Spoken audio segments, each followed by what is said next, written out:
Ever feel like you're living someone else's dream? Like the life you pictured, the potential you felt is slowly fading in the rear view? Curtis, a 40-year-old cable installer, knew that feeling intimately. 20 years of climbing poles, wrestling wires, and swallowing down the what-ifs had left him with a dull ache in his back and a heavier ache in his soul. He was a provider, a husband, a father.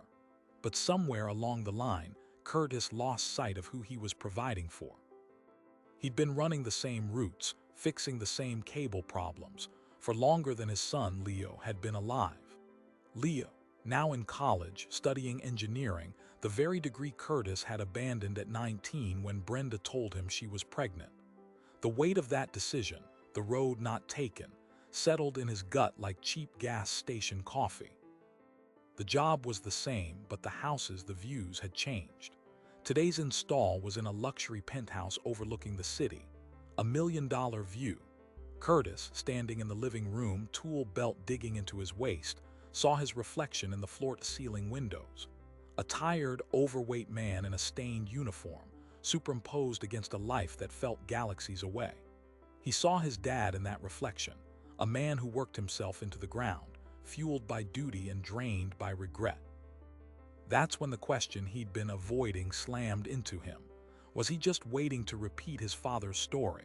Was this all there was?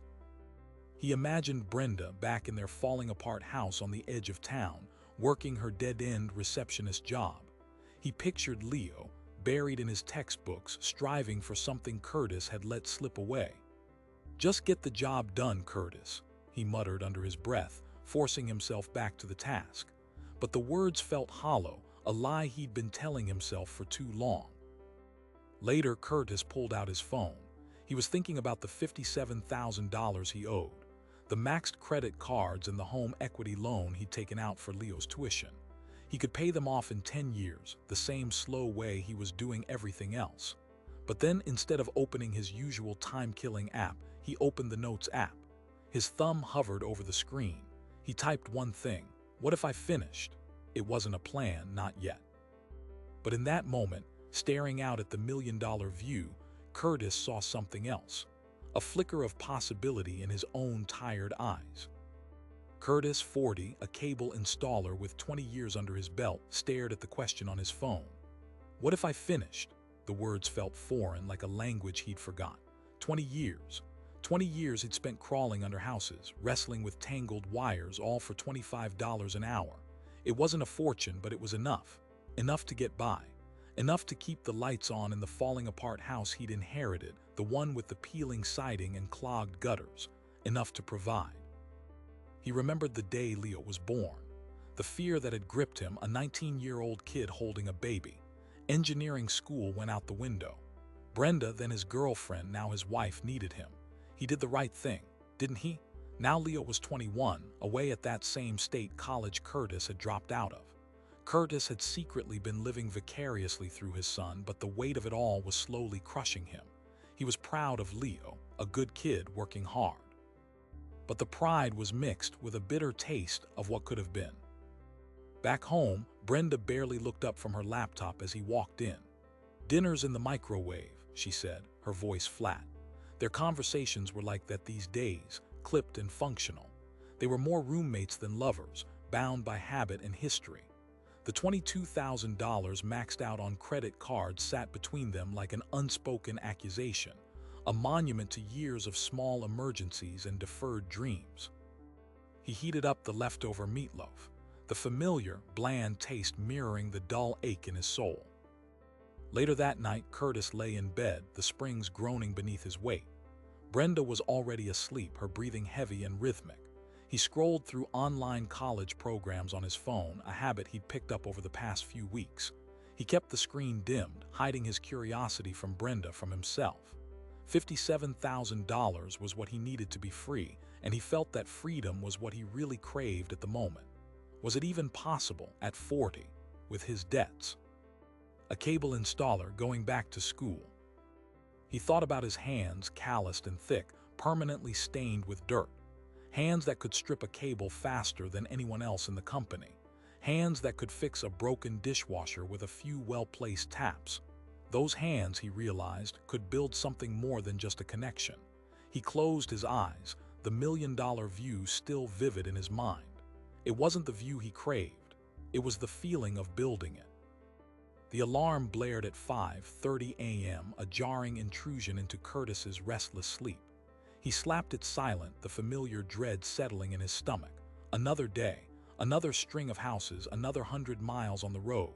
He shuffled to the kitchen, the linoleum cold beneath his bare feet. Brenda was still asleep, a dark silhouette under the covers. He didn't bother to wake her. Their mornings were as silent as their evenings. He brewed a pot of strong, black coffee, the bitter aroma filling the small kitchen. As he stared out the window, sipping the scalding liquid, he watched the sky slowly lighten, painting the peeling siding of his house in a pale, morning glow. The gutters were clogged, overflowing with leaves and debris from last fall. He'd meant to clean them, but the energy always seemed to drain out of him before he could even start. By 6:30 a.m., Curtis was pulling out of the driveway in his beat-up Ford F-150, the company logo faded on the door. The truck was his mobile office, his lunchroom, his sanctuary. 20 years he'd spent in this truck, crisscrossing the same tired streets.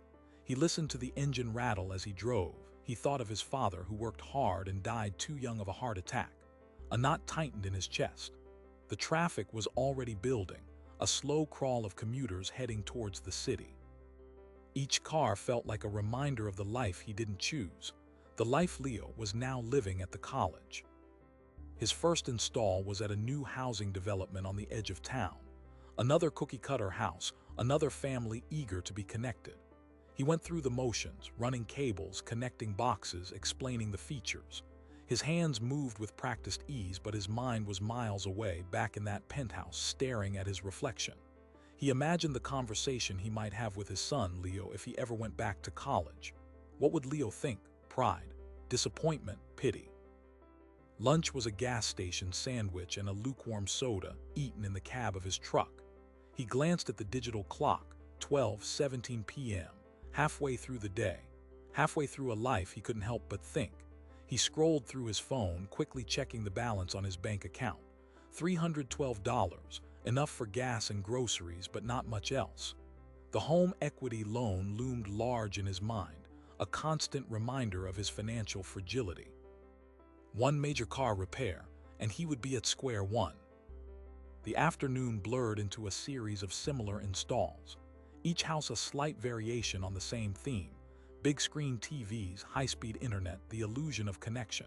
As the sun began to set, Curtis found himself on a call in the older part of town, fixing a signal issue for an elderly woman who could barely afford the service. "Thank you, Curtis," she said, her voice frail but genuine. "You're a lifesaver." He nodded, a flicker of satisfaction warming his heart. It wasn't much, but it was something. By 6:00 p.m., he was pulling back into his own driveway, exhausted and sore. The house looked even more dilapidated in the fading light. He cut the engine, took a breath, and walked inside. The air inside was heavy, stagnant. Brenda was at the kitchen table, sorting bills under the harsh fluorescent light. "Rough day?" she asked, not looking up. "Same as always," Curtis replied, his voice flat. He tossed his keys on the counter, the clatter echoing in the silence. He walked over to the fridge and grabbed a beer, popping the top with a sigh. The cold liquid was a temporary relief, but it did nothing to ease the knot in his stomach. He leaned against the counter, watching Brenda. The lines around her eyes seemed deeper than he remembered. He thought back to when they were kids, full of dreams and possibilities. 19 years old. Now they were just two people sharing a house, bound by a shared history and a mountain of debt. He remembered holding Leo for the first time, the overwhelming joy, the feeling of purpose. Had he done enough? Had he failed them all? The silence stretched, thick and uncomfortable. "Leo called," Brenda finally said, breaking the stillness.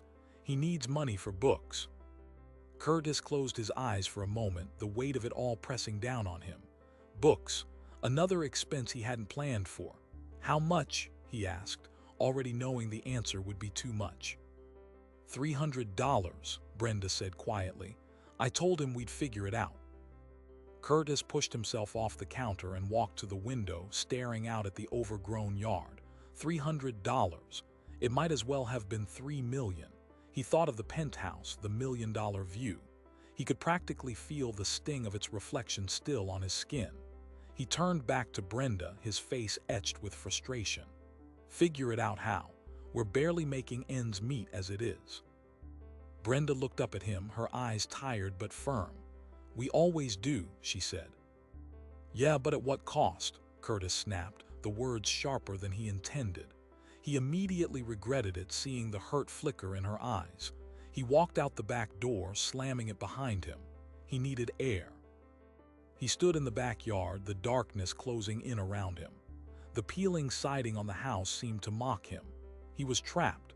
Trapped by his choices, trapped by his circumstances, trapped by the weight of his responsibilities. He looked up at the stars, a vast, indifferent expanse. He felt utterly insignificant. He walked over to the old, rusted grill, his hands running over the cold metal. He had bought it 10 years ago, thinking they would use it every summer. But they never did. He never had the time, the energy, or the money. He kicked the leg of the grill in frustration, sending it wobbling precariously.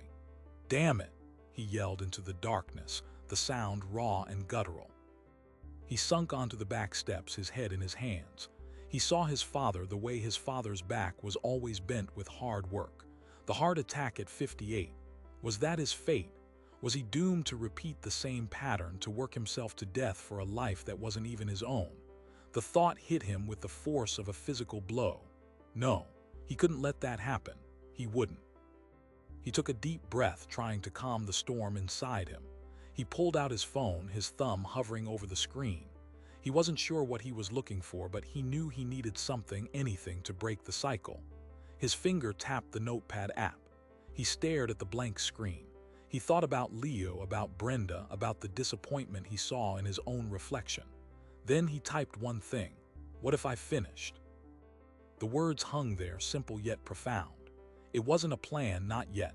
It was just a question. But in that moment, standing in the darkness, Curtis felt a flicker of hope ignite within him. It was a small spark, barely visible, but it was there. A seed of possibility planted in the barren landscape of his life. He stared at the question on the screen for a long time, the weight of it both terrifying and exhilarating. He saved the note, closed his phone, and walked back inside, his steps a little lighter, his shoulders a little straighter. He sat at the kitchen table, the cheap laminate cold against his forearms. The question burned in his mind. What if he finished? Finished what? The degree, the life he started. The thought of going back to school after 20 years was laughable. He was 40, not some kid fresh out of high school. He was Curtis, the cable guy. He had a mortgage, a wife, a son in college, responsibilities. The weight of them pressed down on him, suffocating. Brenda stirred in their bedroom. He heard her sigh, a sound heavy with its own unspoken burdens. He wondered if she ever asked herself, what if? He remembered how bright her eyes were when they were 18, before Leo, before the grind, before the distance settled between them like a layer of dust. He knew this life he was living wasn't just hurting him. It was hurting her too. He pictured Leo, his son, walking across the graduation stage, a moment he'd sacrificed everything for. Pride swelled in Curtis's chest, quickly followed by a sharp pang of envy. Leo was doing it. He was living the life Curtis had dreamed of. But what was Curtis doing? Just existing. Working, paying bills, waiting to die. He remembered the day he told Brenda he was dropping out of school, the disappointment in her eyes, the forced smile. He told himself it was the right thing to do, the honorable thing. But had it been? Or had it been a slow form of suicide, a killing of his own potential, one cable install at a time? He gripped the edge of the table, his knuckles white. I am done living like this, he whispered, the words barely audible. The sun began to rise, painting the sky in shades of gray and blue. Another day, another route, another series of crawl spaces and attics. But this morning something felt different. The what-if lingered, a persistent hum beneath the surface. Maybe it was crazy, maybe it was impossible, but maybe, just maybe, it was worth a shot. He stood up, his back protesting with a sharp crack. He walked to the coffee maker, his steps determined.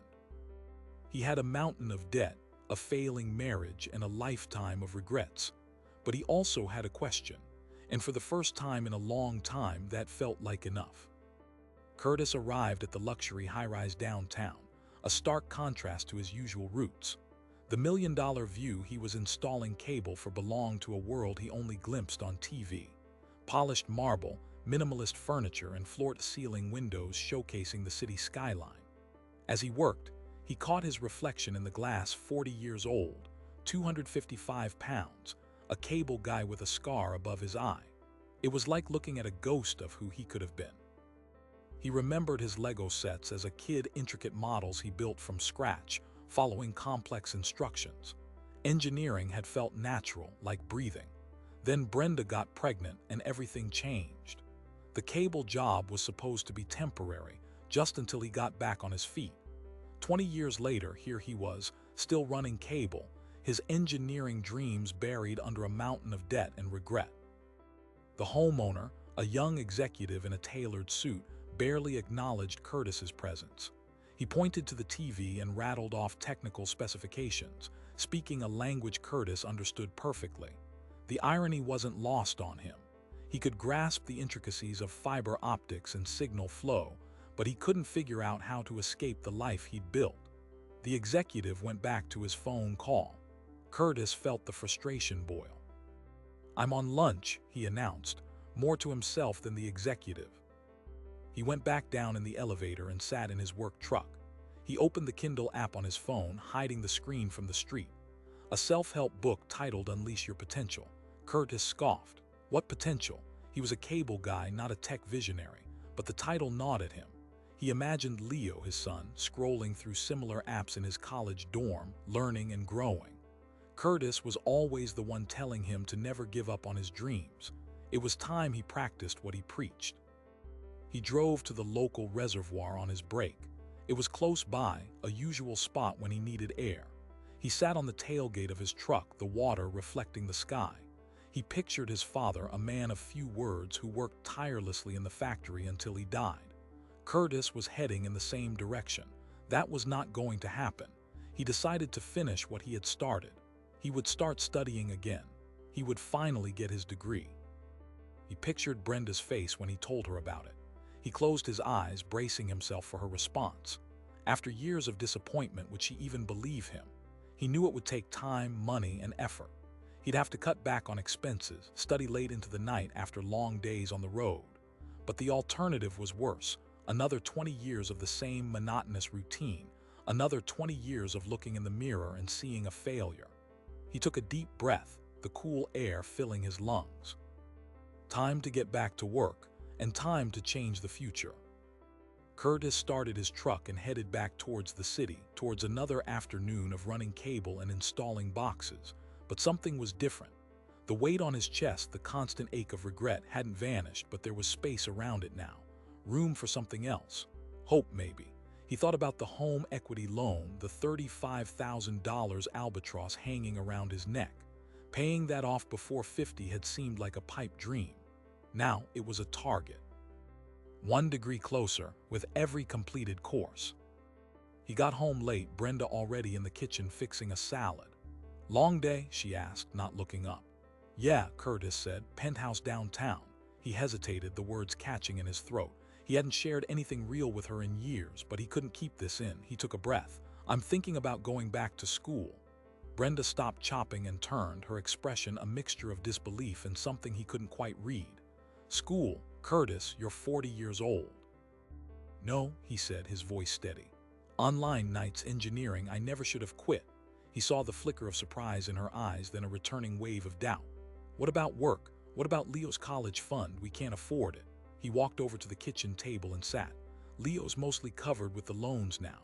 I know it will be hard, but I have to do this. I'm tired of being this guy." Curtis paused. "I can't die with this regret. The money's already spent. I will get this one for myself." What? Brenda looked at him, really looked at him for the first time in what felt like forever. "Do you even know what you're getting into?" she asked, softer now. "No," he admitted, "but I'm going to find out." He saw a tiny smile cross her lips.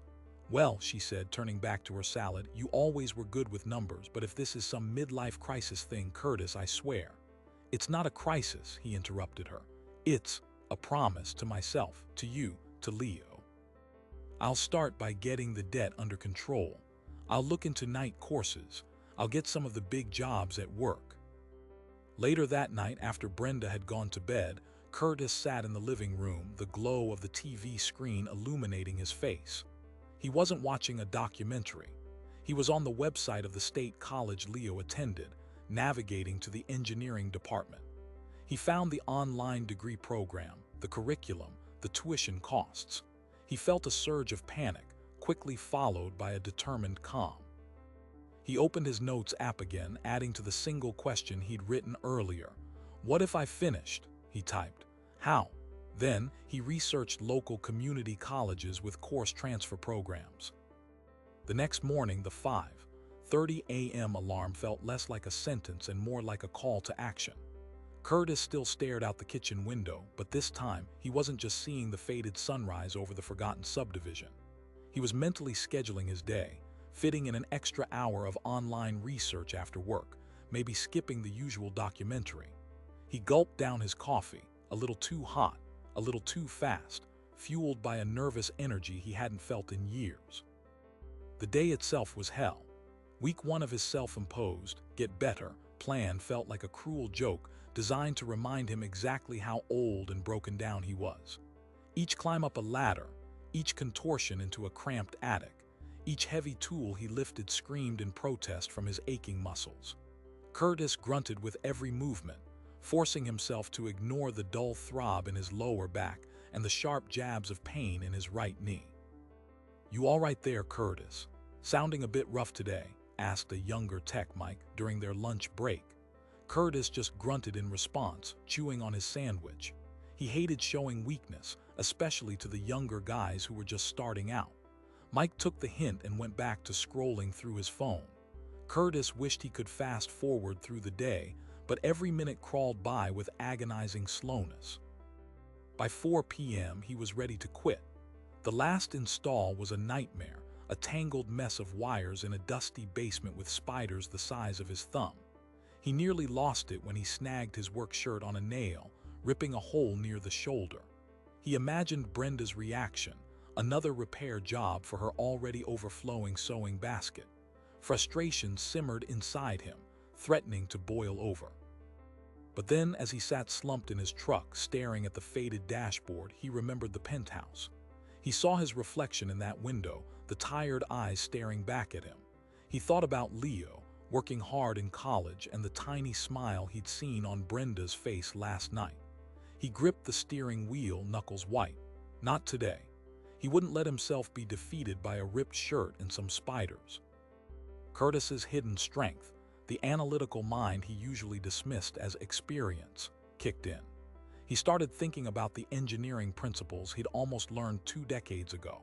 He remembered the satisfaction of building complex Lego sets as a kid, the way he could visualize solutions in his head before even touching the pieces. Maybe, just maybe, that part of him wasn't completely dead. He made a mental note to fix the shirt himself tonight. He wouldn't let Brenda carry all the burdens. That evening, after a quick dinner of reheated spaghetti, Curtis told Brenda he was going out for a walk. She looked surprised but didn't say anything. He walked through the forgotten subdivision, the peeling paint and clogged gutters a stark reminder of his own neglect. But tonight, he saw something else, potential. He could fix this place up, one small project at a time, just like he was going to fix himself. He could start by fixing up the lawn next weekend. He came back home after an hour, feeling slightly better. Brenda was on the couch reading. He sat down next to her, a rare occurrence. "I was thinking," he said, "maybe we could get a new washing machine soon. This one's been making a racket." Brenda looked up, her eyes softening. "That would be nice," she said. "I'll check out some models online." Curtis reached for her hand, his calloused fingers brushing against hers. It wasn't much, but it was a start. Day 12 felt different. Curtis woke before the alarm, a faint ache in his muscles from the walk, but also a surprising lightness.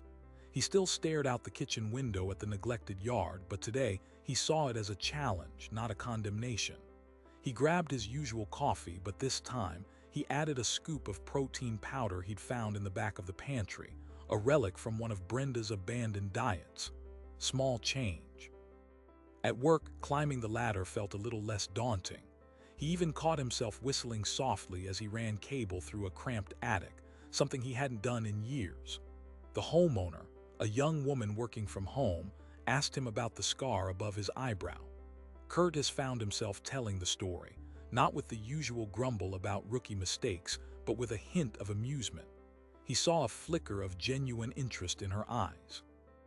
A real human connection, a welcome change from the blank stares he'd grown accustomed to. That night, after another walk, Curtis went to the garage. He hadn't touched his old toolbox in years.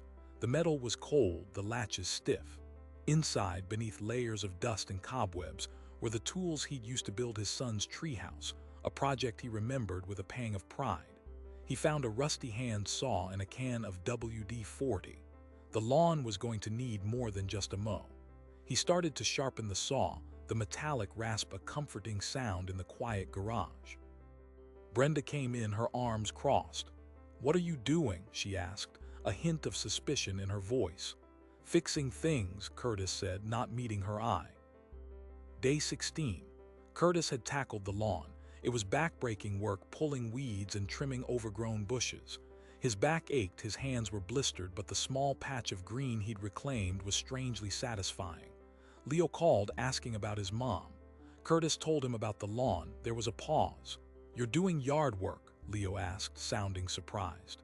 "Yeah," Curtis said, feeling a flicker of embarrassment. "It needed doing."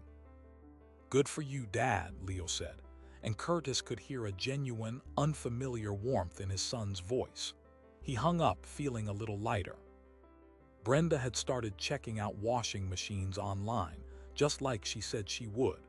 She even showed him some models, asking for his opinion. It was a small gesture, but it felt significant. They hadn't made a joint decision about anything in years. He even caught her smiling at him across the dinner table, a fleeting expression, but it was there. Day 21, 3 weeks. Curtis had started researching online engineering courses. He found a few that looked promising, affordable, and flexible enough to fit around his work schedule. He hadn't enrolled yet, fear still gnawing at him. He didn't tell Brenda or Leo. He knew he could fail, the money would be wasted, but the desire had a hold. He went to the library one day and used their computer, not wanting Brenda to know yet. He kept it hidden. He just wanted to find out if that mind was there, if he still had what it took. He found a sample course on thermodynamics and stared to read. He surprised himself when he remembered some of the equations, the same ones that terrified him 20 years ago. Maybe the spark was still there. Later that day, as he was staring at the news, he realized he understood it. The news mentioned how the new Tesla truck had a heat pump that could condition the cabin even when the batteries were cold. He chuckled to himself. The spark was still there. That night, Curtis found himself looking in the mirror. The same overweight, tired man stared back, but there was something different in his eyes. A flicker of hope, a glimmer of defiance. The view outside might still be limited, but the reflection was starting to change. Curtis stood straighter now, just a little.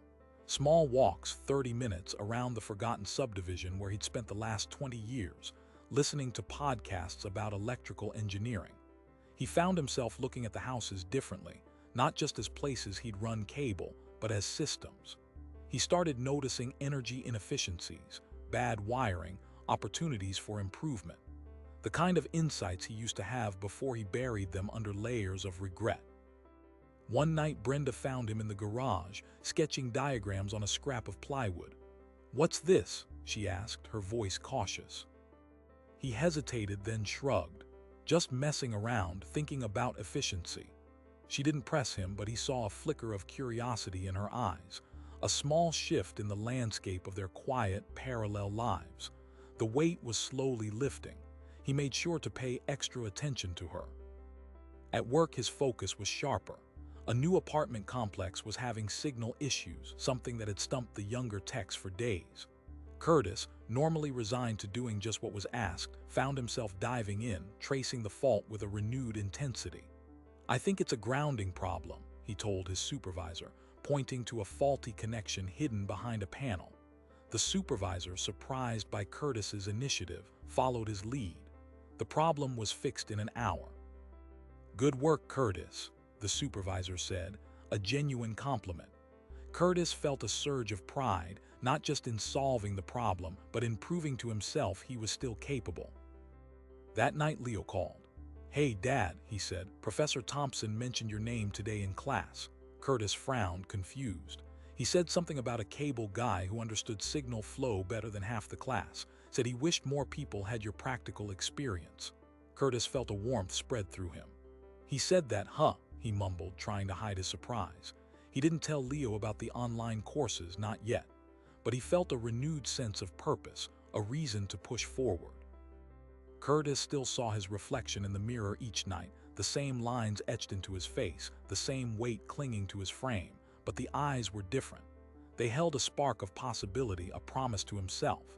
He thought about his father working himself into an early grave. Curtis didn't want that to be his story. He could feel things changing slowly but surely. The question in his head, the one he had written in his phone, was still there. What if I finished? And now, the answer was starting to take shape.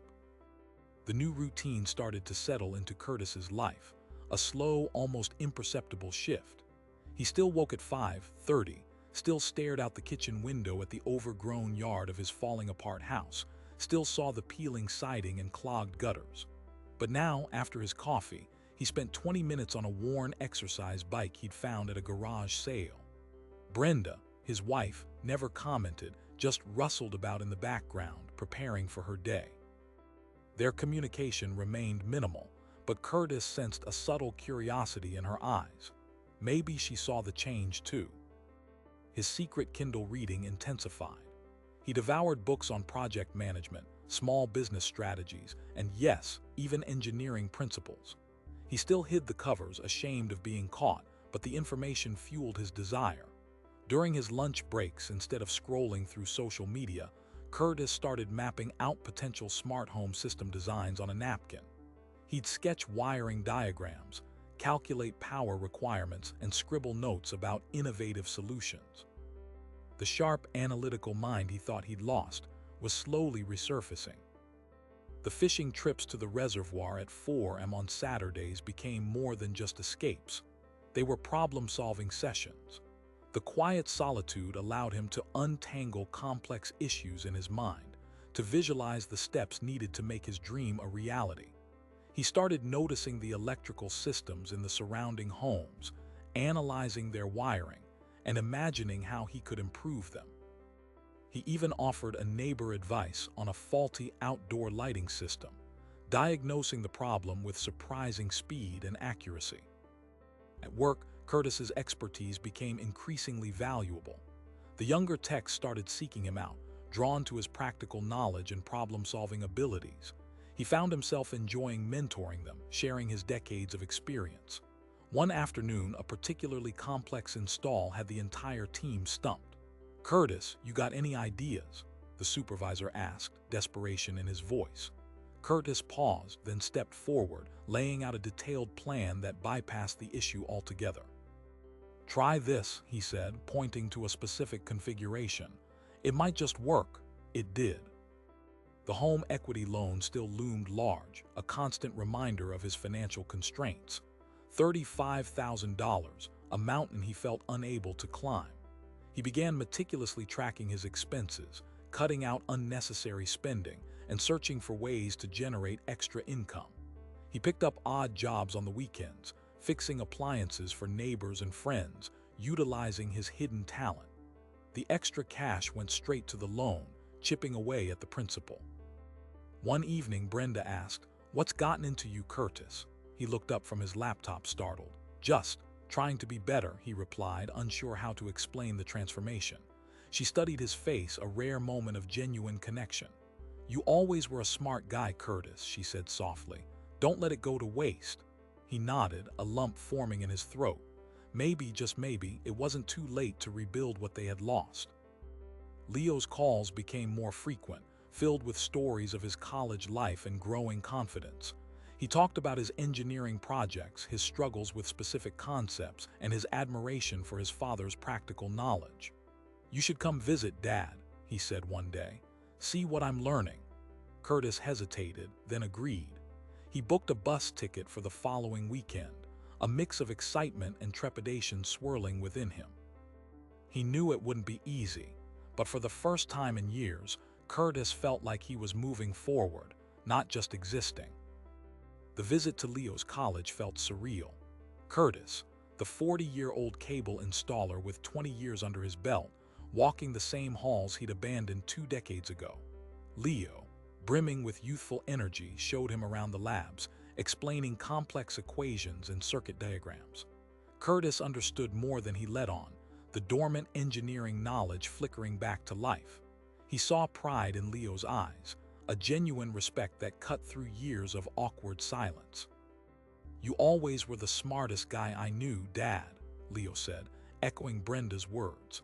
It was a moment Curtis would replay in his mind for weeks. Back home, things started shifting at work. Curtis's newfound focus and problem-solving skills didn't go unnoticed. A supervisor position opened up, the one he'd always avoided. This time, he considered it. The money was better, but more importantly, it was a chance to use his mind to mentor younger techs, to contribute beyond just twisting wires. He applied, surprising even himself. When he got the job, he felt a surge of vindication. It wasn't the engineering degree, but it was something. "Didn't think you had it in you, old man," a colleague joked, slapping him on the back. Curtis just smiled, a genuine smile that reached his eyes. He took the new role seriously, streamlining processes, improving efficiency, and earning the respect of his team. Even his boss, a perpetually stressed-out man named Greg, seemed impressed. "You're a natural at this, Curtis," Greg said one afternoon. "Why didn't you do this years ago?" Curtis shrugged. "Just wasn't ready, I guess." He didn't mention the lost dreams, the teenage pregnancy, the crushing weight of responsibility. Some things were better left unsaid. The extra income from the supervisor role, coupled with his weekend appliance repairs, made a dent in the home equity loan. The $35,000 felt less like a mountain and more like a steep hill. Curtis and Brenda even started talking about renovating the house, fixing the peeling siding and clogged gutters. "Maybe we could put in a small patio," Brenda suggested one evening, flipping through a magazine. "Somewhere to sit and relax." Curtis imagined them sitting there, watching the sunset, maybe even holding hands. It was a distant dream, but for the first time in years, it felt within reach. His evenings were a mix of work, online courses, and quiet time with Brenda. He still watched documentaries, but now he also studied calculus and physics, his old textbooks dusted off and brought back to life. He even started building Lego Technic sets again, intricate models of cars and robots that challenged his mind and brought him a sense of childlike joy. Brenda would often sit beside him, watching in amusement. "You're like a kid again," she'd say, smiling. He'd just grin and keep building.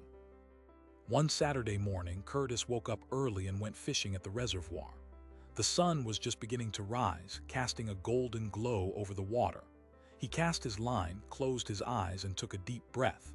The air was crisp and clean, the silence broken only by the gentle lapping of the waves. He thought about his life, the choices he'd made, the regrets he carried. But he also thought about the future, the possibilities that lay ahead, the man he was becoming. He opened his eyes, a sense of peace washing over him. He was still Curtis, the 40-year-old cable installer from a forgotten subdivision.